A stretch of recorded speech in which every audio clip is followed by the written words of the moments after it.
Kalau saya gadis Melayu, memakai pakaian tradisional India, sari ke, Punjabi ataupun lenga, boleh jadi isu ke? Kalau macam Irfan, si teruna ini berbangsa Melayu tapi memakai samfu. Ya, adakah saya ini orang yang menghargai budaya ataupun orang yang menunggang budaya? Ya. Itu kontradiksi dan dilema yang kita nak cuba kupaskan malam ini. Tapi sebenarnya ia perlu diraikan sebab kita berlainan bangsa tetapi memakai pakaian budaya kaum lain. Dan untuk kita mengupas tentang topik apresiasi budaya, pupuk perpaduan rakyat, kita bersama dengan seorang tetamu yang segak bertanjak berbaju Melayu tetapi bukan berbangsa Melayu, iaitu kita memperkenalkan Arvind Aplasamy yang merupakan Presiden Gerakan Pelajar India se-Malaysia. Hai, apa khabar semua? Nampak segak bergaya dengan baju Melayu pinknya. Hai, nampak seri hari ni, Punjabinya. Kami pesan supaya pakai baju Melayu, tapi tanjak tu datang daripada mana? Ni special daripada Bang Datuk. Ini tanjak Laksamana Hang Tuah katanya. Semangat Hang Tuah malam ni ya. Yes. Semangat nak memakai pakaian baju Melayu tu. Sebab pakaian baju Melayu ni bukan saya pakai sekarang je. Dia daripada kecil lagi, waktu sekolah lagi. So bila dia suruh pakai baju Melayu, lagi seronok saya pakai. Siap bertanjak lagi kan. Rasa bangga untuk pakai. Ya. Tapi disebabkan topik ini adalah berkaitan dengan isu yang berlaku baru-baru ini, di mana di Twitter ada seorang gadis ini mengatakan bahawa ada seorang selebriti memakai pakaian lenga lah India. Di mana ayatnya adalah culture appropriation queen must feel nice profit of our culture. Jadi pandangan Arvind mengenai hal ini. Sebenarnya apabila wujud isu tersebut, saya pun awalnya rasa pelik. Yang pertama peliknya sebab apa salahnya dipakai lenga tersebut. Yang kedua peliknya sebab perkataan tersebut culture appropriation. Sebab tak pernah dengar bahasa tersebut kan. Terpaksalah Google cepat-cepat. Dan apabila di Google pula diberitahu oleh Google tu, enjin Google tu, bahawa cultural appropriation ni kononnya seperti cherry picking ataupun seperti menggunakan elemen sesebuah kebudayaan itu untuk agenda tersendiri. So perkara sedemikian sepatutnya tidak perlu wujud sebab kita dah merdeka 63 tahun. Kita duduk bersama Melayu, India, Cina, Sabahan, Sarawak, semua kan. Tiba-tiba wujud isu ni tak masuk akal. Kalau saya boleh tanya Arvind sebagai seorang, kita sama-sama rakyat Malaysia kan, ini komunikasi dan diskusi di antara anak-anak Malaysia kan. Antaranya bila bagi masyarakat Melayu, dia ada banyak sangat komersial yang menggunakan tulisan Jawi. Tujuannya untuk target kepada pengguna-pengguna masyarakat Melayu. Jadi mungkin itu termasuk dalam apa yang disebutkan tweet itu, profit of our culture. Tapi benda itu tak baik kan kalau tujuannya menggunakan budaya untuk tujuan keuntungan komersial? Sebenarnya Irfan, kalau kita pergi balik kepada tahun 90-an dan sebagainya, even kedai kopi Cina pun ada tulisan Jawi. Kedai kopi India pun ada tulisan Jawi. Benda ni jadi sensasi peringkat nasional. Sebab wujudnya elemen-elemen seperti virus inilah yang buat kononnya jadi cultural appropriation dan sebagainya. Sebenarnya kita dari dahulu lagi tak ada pula sungguh sensitif ataupun allergic dengan tulisan Jawi, tulisan Tamil, tulisan Mandarin. Tapi problemnya kenapa wujud sekarang? Padahal sekarang di peringkat akademik kita nak tahu, adakah disebabkan ada faktor-faktor menyebabkan tercetusnya perkara-perkara ini? Sebenarnya Ain, pada hari yang sama Twitter perempuan tersebut viral, saya terbaca juga akhbar daripada surat khabar Star, di mana ada seorang mahasiswa yang bernama Siti Syakinah, mahasiswa Uni KL. Beliau bersama rakan-rakannya nak ke Batu Cave untuk ambil video merdeka. Dan perempuan tersebut memakai sari. Dan apabila perempuan tersebut berada dalam train komuter tersebut, tiba-tiba sarinya pula macam berlondeh-londeh. Ada anti India pula approach dan betulkan sari tersebut. Dan bukan stop dari situ Ain. Mereka tukar nombor sebagainya. Anti tu tanya kepada mahasiswa tersebut, adik suka sari ke? Adik mahasiswa pun beritahu, ya saya suka kumpul sari. Selepas adik tu reach ke komuter Batu Cave tu, anti tu siap naik motor bawa 7 sari kepada depa tersebut. Itu yang sepatutnya kita raikan. Betul. Ya, Itu sepatutnya yang buat wujudkan kasih sayang, prihatin antara satu sama lain. Kita tema Merdeka pun Malaysia prihatin tahun ni kan. So virus kebencian itu, di mana kalau kita nak tak titik mulanya di Malaysia ini, adakah kerana media sosialnya, ataupun kerana mahasiswanya, ataupun kerana faktor ekonomi, ataupun kerana orang politik wujudnya virus ini? Sebenarnya kalau ikut saya secara peribadi, rakyat di peringkat akar rumbi bersatu. Saya daripada kampung Bangga Datuk, saya elok je pergi makan sate di kedai Pak Rashid Sungai Dulang. No problem. Melayu, India, Cina duduk semeja, best. No problem. Pagi-pagi bila nak makan tosai di kedai Wasanda Curry House, ada pakcik Melayu di sana, no problem. Petang-petang makan wonton mi di kedai Aceh, no problem. Kalau tengok malam berinai adat Melayu sekarang, malam berinai mesti nak tema Bollywood. Pakai sari, it's no problem juga. No problem Jadi at all. dari mana punca masalah kita ni? Punca virus Sebab itu saya ni? beritahu dia segelintir ni, sebab segelintir virus masyarakat sebeginilah yang merosakkan agenda penyatuan ni. Saya pun kadang-kadang terfikir, bila Mira, tahniah Mira semalam dan nikah kan. Dan sepatutnya kita perlu raikan apabila budaya kita, pakaian kita, makanan kita di highlight, dipromosi oleh orang-orang daripada bangsa lain. Tapi peliknya saya pun terfikir-fikir ni. Apa masalah ni? Kenapa So, mungkin seperti saya terbaca juga, mungkin ada unsur-unsur perniagaan ke apa, sebab Mira waktu tu tengah highlightkan contact lensnya kan. So mungkin pada saya lah, sepatutnya cerita mahasiswa Siti Sakinah dengan anti India di komputer tu sepatutnya jadi sensational story. Bukannya cerita yang Mira kena condemn daripada tweet sebagainya lah. Itu pandangan peribadi saya. I see. Jadi, antara kita ada istilah Ayah tanya dulu lah. Kan kita ada banyak soalan ni. Macam disebabkan isu ni ada istilah baru, culture appropriation lah. Yang dulu tak pernah dengar tapi sekarang dah dengar. Jadi apa pula beza dengan culture appreciation? Kedua-dua terma ini yang berbeza. Kita kan anak muda. Kalau make it simple, culture appreciation ni macam kita nak start bercinta. Kita ada prosesnya. Contoh Irfan nak start untuk cinta seseorang perempuan tu, first Irfan akan mengenal. Betul? Di Insta. Yes. like sebelum direct pada mak dia. Yang kedua, Irfan akan start untuk memahaminya. Sifat-sifat perempuan tersebut. Dan yang ketiga pula, Irfan akan start untuk menghargai. Walaupun wujudnya perbezaan sifat Irfan dengan perempuan tersebut, but still Irfan akan menerimanya dan meraihkan perbezaan tersebut. Itu konsepnya cultural appreciation kalau ikut bahasa orang muda lah. Kan? So, kalau kita pergi kepada pula cultural appropriation, perkataan tu pun susah masuk mulut. So, totally opposite. Di mana tiba-tiba unyunya pula unsur ciplak. To make it simple, ciplak elemen budaya orang lain ataupun melanggah norma budaya tersebut dan menggunakan budaya tersebut untuk agenda tersendiri. So, kalau kita relate benda ni dengan isu Mira ni, padahal totally kontrak. Yang pertama disclaimer, contoh tadi tak ada kaitan dengan saya. Itu contoh semata-mata, saya tak ada perempuan lain sekarang ni. Hanya mak sahaja. Contoh. Kalau kita memandang tentang isu ini, adakah kerana ada sentimen ataupun semangat kesukuan itu sendiri pada pandangan Arvin? Saya ni anak kampung. Kampung Bangga Datuk dah berkali-kali saya beritahu kan. Saya ni waktu kecil dididik, ini cerita benar. Saya dididik oleh anti masilah. Saya dimandikan oleh anti masilah dan kami masih mempunyai semangat kebersamaan ni cukup tinggi. Dan saya lihat benda ni juga berlaku kepada anak-anak muda di kampung saya.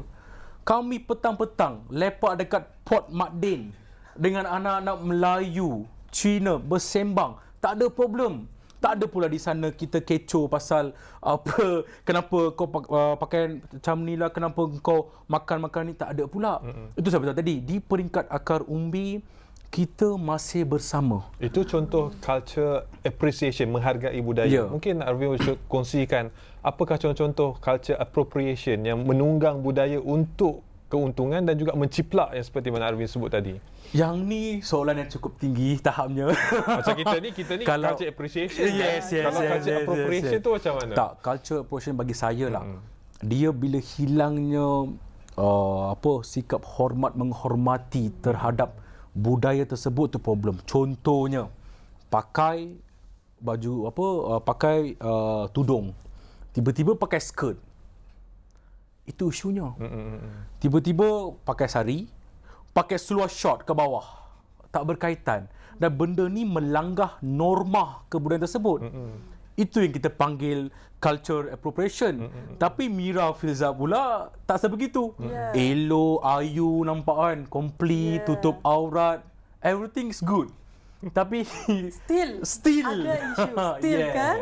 Baik, kalau kita dengar cerita tadi kan, zaman-zaman Arvin dulu kecil-kecil boleh bermain elok je dengan bangsa-bangsa lain. Tapi adakah daripada zaman sekolah ni perlunya didikan antara rakyat yang berbilang kaum ni, walaupun budak-budak sekolah dah kena ajar dah bergaul, kena faham budaya bangsa antara satu sama lain?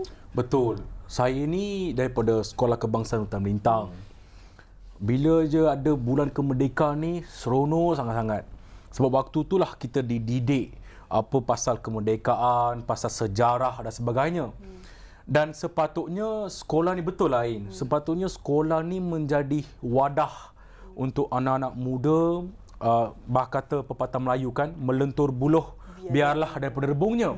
Sepatutnya, contoh kalau ada sekolah vernacular, sekolah Tamil, sekolah Cina, perlu dididik dengan budaya-budaya lain. Saya percaya setakat ini ada pendidikannya, cuma boleh diperkasakan. Sama juga di sekolah kebangsaan dan di sekolah menengah kebangsaan, sepatutnya taklah waktu bulan kemerdekaan je kita nak tunjuk kebersamaannya kan.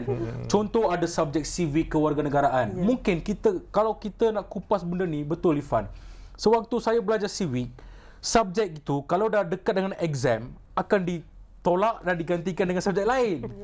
Sepatutnya ilmu-ilmu sejarah Malaysia, pakaian, perkara-perkara basic, asas perlu diterapkan dari segi pendidikan dari awal lagi di bangku sekolah. Baik, terima kasih Arvin. Kita akan terus mengupaskan tentang isu yang kita bincangkan pada malam ini, iaitu apresiasi budaya, pupuk perpaduan rakyat. Tapi kita kena berehat dahulu. Jumpa lagi selepas ini dalam Darah Muda.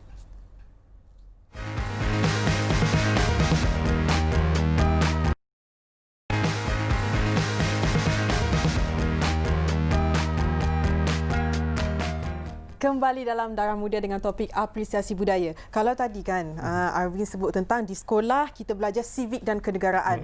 Tapi di IPT kita ada subjek hubungan etnik. Betul. Jadi adakah subjek hubungan etnik ini perlu ada kena upgrade sikit lagi ke, ataupun student tu sendiri bila belajar kena lebih fokus supaya bila keluar daripada universiti dah belajar subjek tu lebih memahami budaya antara satu sama lain?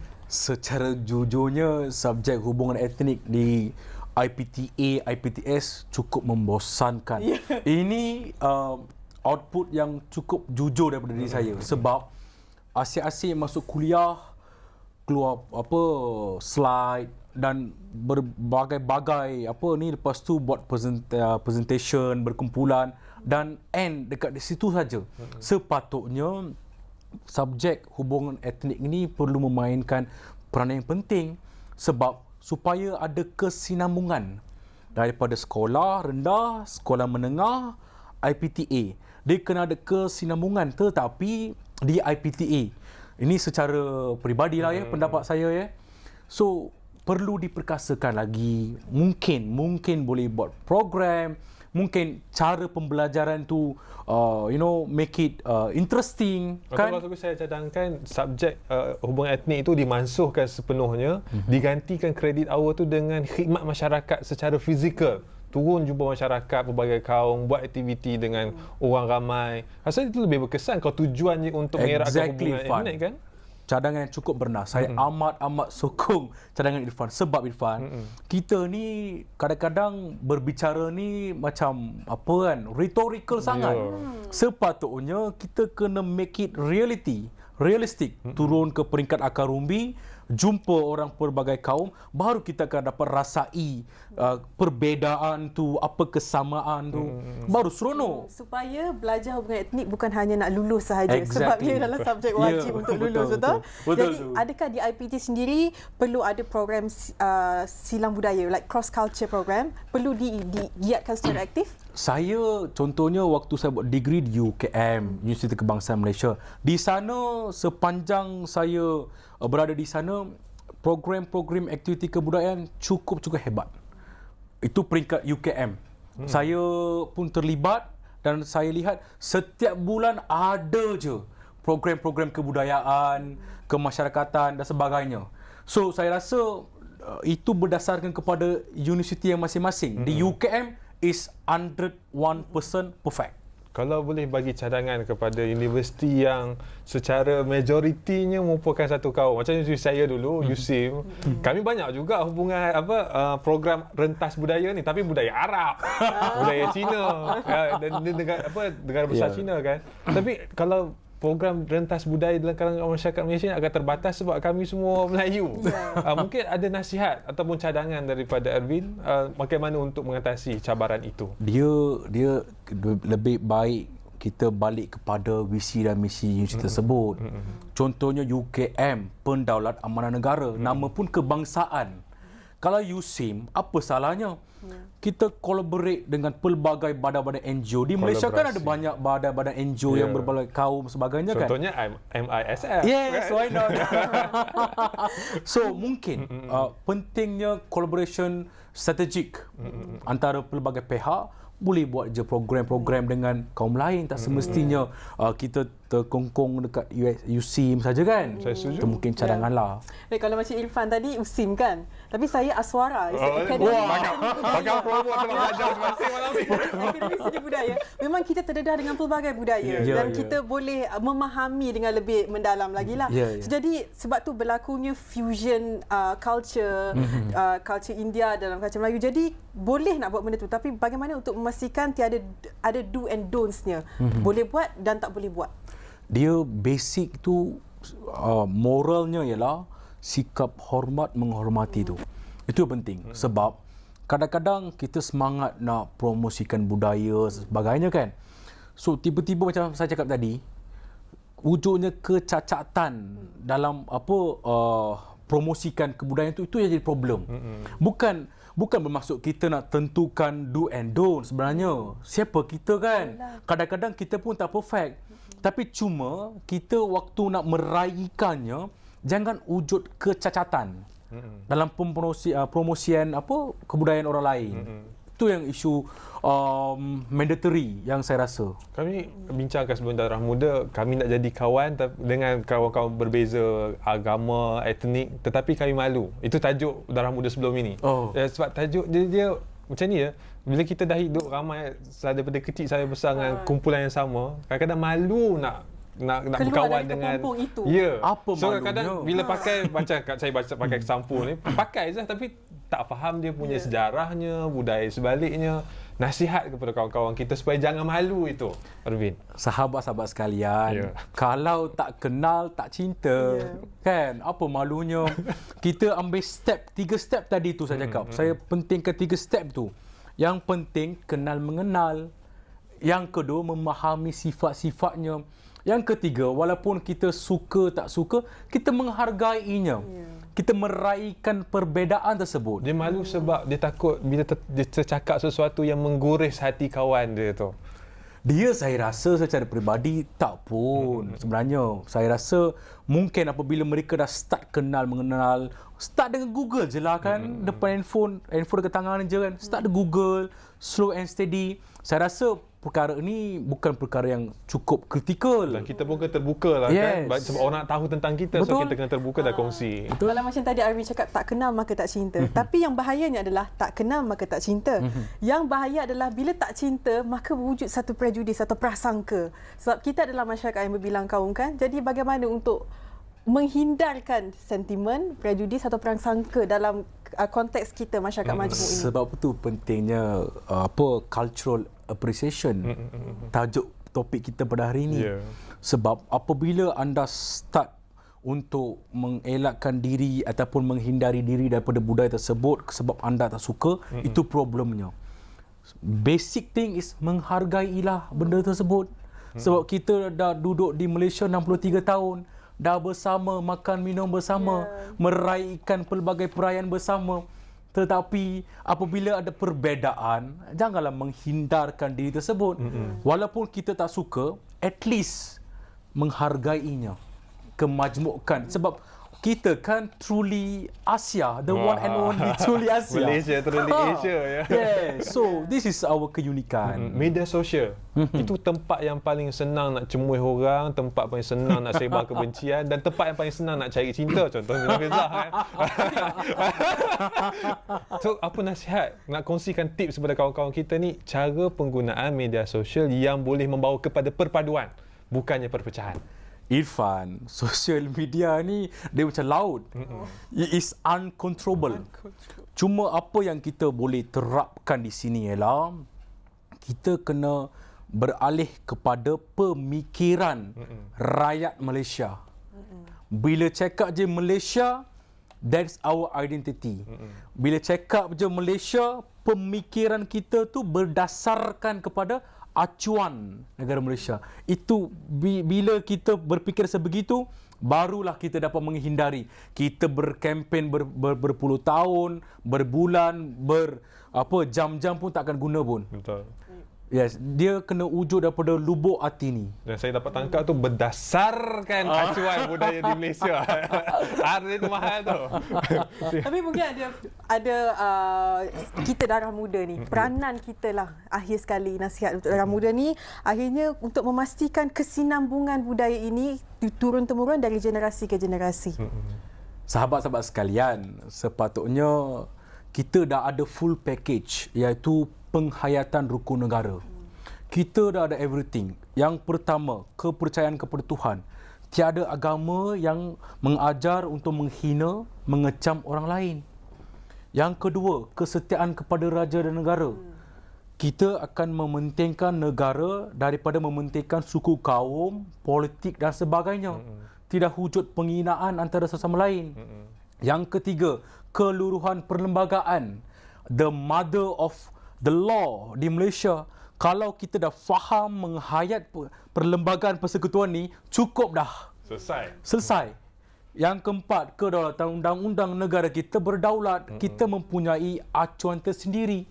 Kenapa kita nak sibuk bawa liberalisasi kononnya dari sana ke sini, ke sana ke sini? Itu problemnya. Dan yang terakhir, sama juga, dia everything dalam rukun negara. Dia tak perlu kita nak fikir banyak-banyak. Kesopanan kesusilaan contohnya. Yang lebih tepat, saya sengaja tarik sikit sebab saya nak highlight ke benda ni. Kesopanan kesusilaan ni, dia cukup relevan dengan topik kita pada hari ini.